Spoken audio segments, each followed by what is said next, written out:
Hi, I'm Brian Cheeseman. I'm the Director of Sports Med and Rehabilitation for the Edmonton Elks, and this is my 5th CFL season. Hi there, I'm Dan Rosno, Head Equipment Manager for the Elks. This is training camp number 11, I believe. 11? You're the wily old veteran then. Yes, unfortunately. I imagine you've seen, even over 5 years, a lot of changes in training camps from the shape the athletes are in to the way you conduct things here. Yeah, we've, like anything in the world of sports medicine, we're always looking to kind of fine-tune our process. And I think over the course of the past 5 years, between myself and assistant athletic therapist Lisa Swallow, we've come up with a very good recipe for our medical days. We run 2 separate days, one for rookies and one for vets, several stations that each guy kind of has to go through.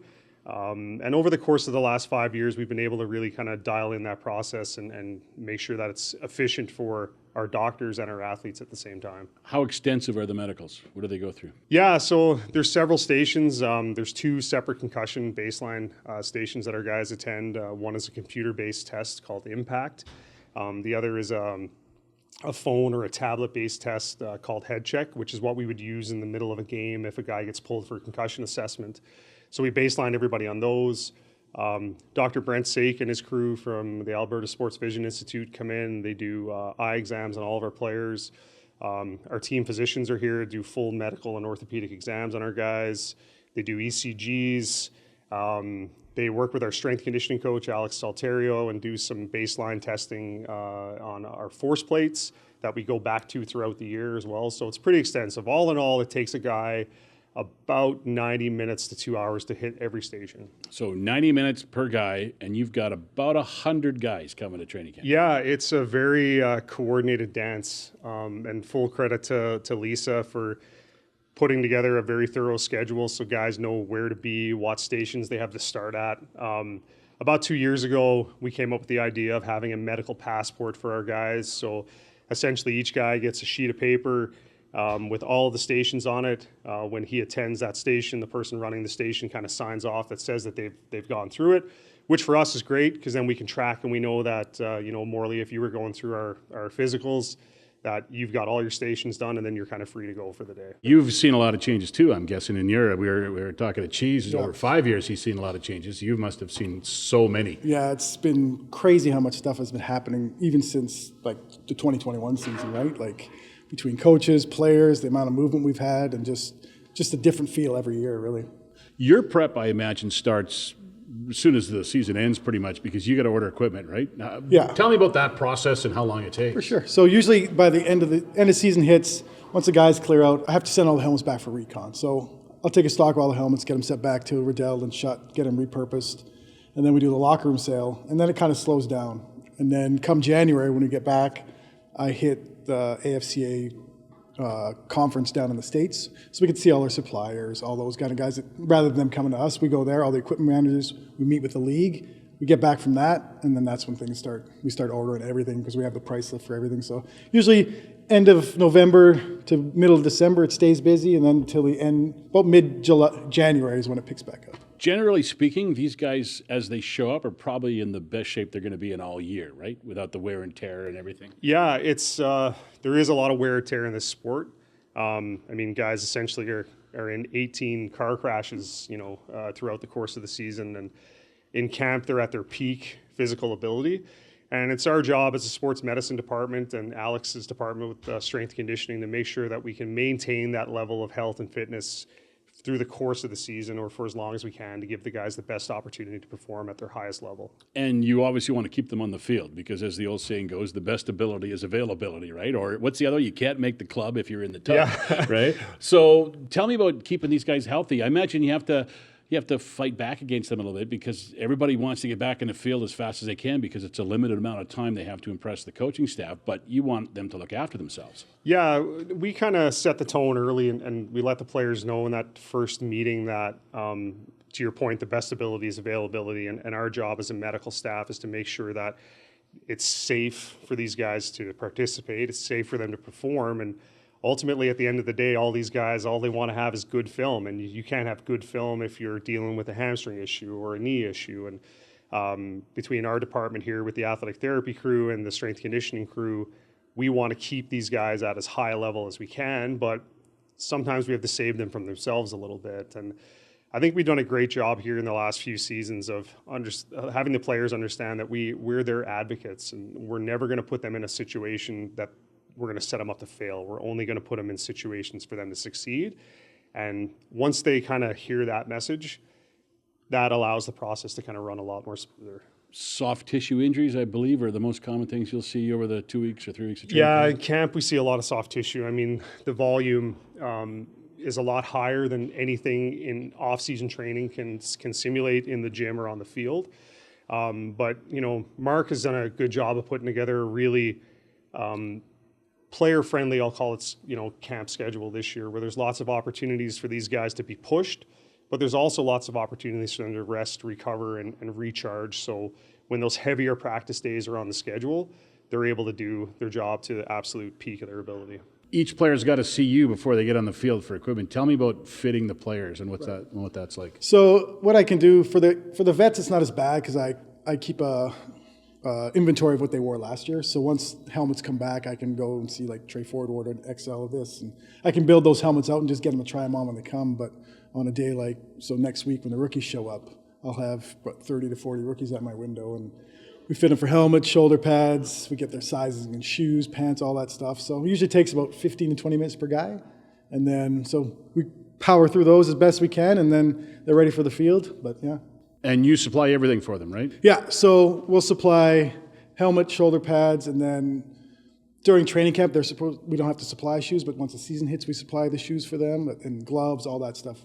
They kind of just got to show up with a pair of running shoes and ready to go. And then see you, and then they're they really ready to go. And then once they hit the field, we should be off and running. And every guy's probably got different things he likes. Absolutely. Different from the last guy you talked to. Yeah, different positions have different wants and needs or desires, right? Our O-line guys are usually the simplest to deal with, right? But everyone's got their own little thing, but everyone's different, just like you and I, right? Just like trying on a hat at the store, right? One guy could fit this helmet, and you think, oh, he's same size. No, it's not even close. Tell me about your average day at training camp. Yeah, I usually roll in around 6 a.m., grab a bite to eat with the therapy staff and with the students that we bring in for camp, start taping and treatments around 6:30. Guys are usually on the field by 8:30, off around noon. Quick chance to refuel ourselves. We treat for about 3 hours in the afternoon. Guys go back into meetings. As a group, we'll kind of meet and debrief about everybody's status from the day. I'll produce a report that goes to Ed and our coaching staff so they know who's available, who might not be available, and who's out, so they can properly plan for the next day. Have some dinner. Then there's a short kind of active recovery window between 5 and 6 before guys go back into meetings for the evening. And then usually I check out of here around 7, and then, go home. Back at 6 the next day? Back at 6 the next day, and, hopefully the Oilers are still playing, so I've got a few late nights.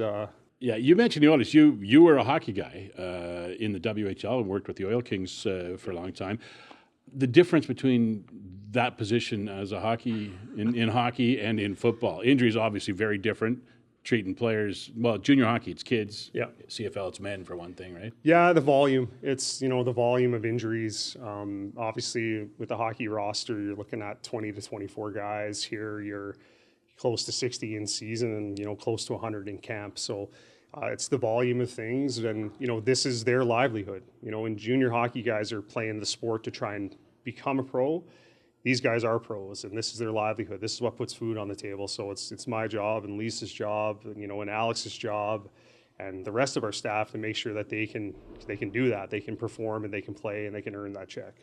So 100 guys coming. You got to deal with them all individually, keep them ready to go. Tell me about your day during training camp, your typical day once you get into the meat of training camp. Yeah, once we're done with the fitting day and we know May 11th, first day of training camp, I'll be here probably 5 in the morning, just kind of getting ready. Field should be prepped. We'll make sure we get the last little bit of that, all the equipment out for the coaches and players, and then I'm probably here till about 8, 9 o'clock at night, just trying to. Once we get through the run practice, after practice, get the laundry done, do all that stuff, get it back out to the guys, and then kind of reset for the next day. Yeah, it's usually about a 12 to 15-hour day. Laundry was my next question. That must be feel like a non-ending task. Camp is probably 25 to 30 loads a day. yeah, it's just continual. But between towels and just getting the right amount of gear in there, right? I wish I had more laundry, like another laundry and another dryer, like when you wash a dryer, it'd be great, but you know. You do that with one set? Yeah. Obviously, Yeah. industrial. Yeah, so I have three big washers, 3 big dryers. So yeah, like you'd find at the laundromat kind of thing. How many towels do you fold during training camp? Maybe during the season? You know, we always joke like, oh, that was my millionth towel, but I don't know. I don't think we get that high, but it's pretty close. Like you think about it, we probably do, in conjunction with the trainers, probably 200, 250 towels a day, easy. Every day. Every day. Yeah. Yeah. You get some help though, right? During training Yeah, camp? so I got my assistant, and then we usually have some other guys that help out during camp, and then the training staff has extra people here, so we just work together, get it all done. I'm guessing you're excited for training camp to begin, but even more excited when it's over?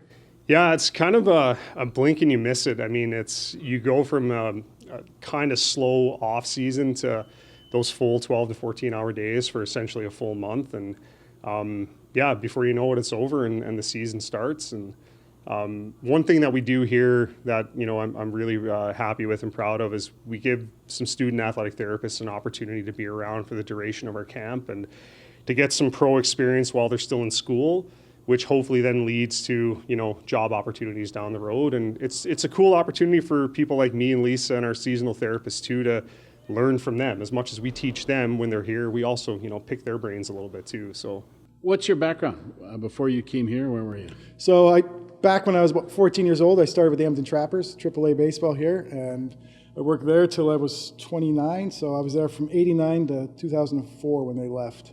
And then I went away from sport for a little bit, ended up back with doing some stuff with some FIFA teams, and then working with FC Emmons from 2009 through 13, and then found my way here in 14.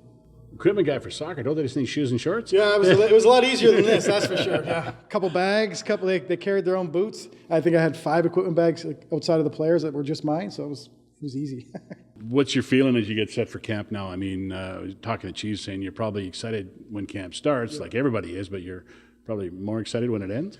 Yeah, like it's funny because this job you go from 0 to 100 and then 100 to 0 at the end of the season. So camp's exciting. We know it's a lot of work, but it'll be great. It's good once you get going, right?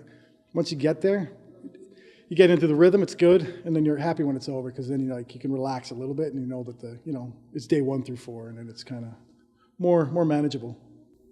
Road games for you. That's complicated, right?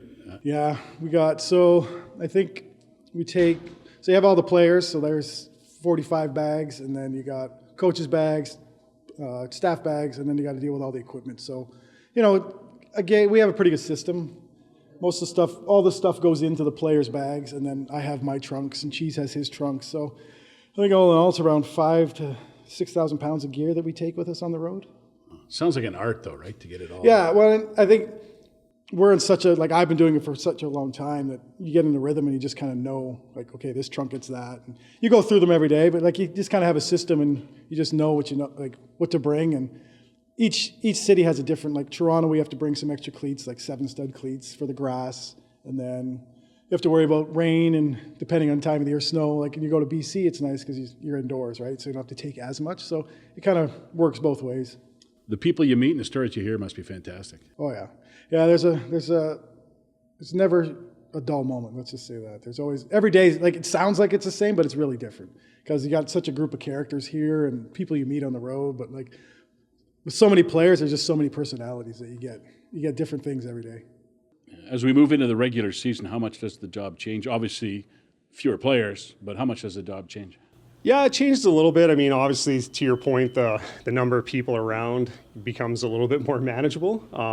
But, the job is still the job.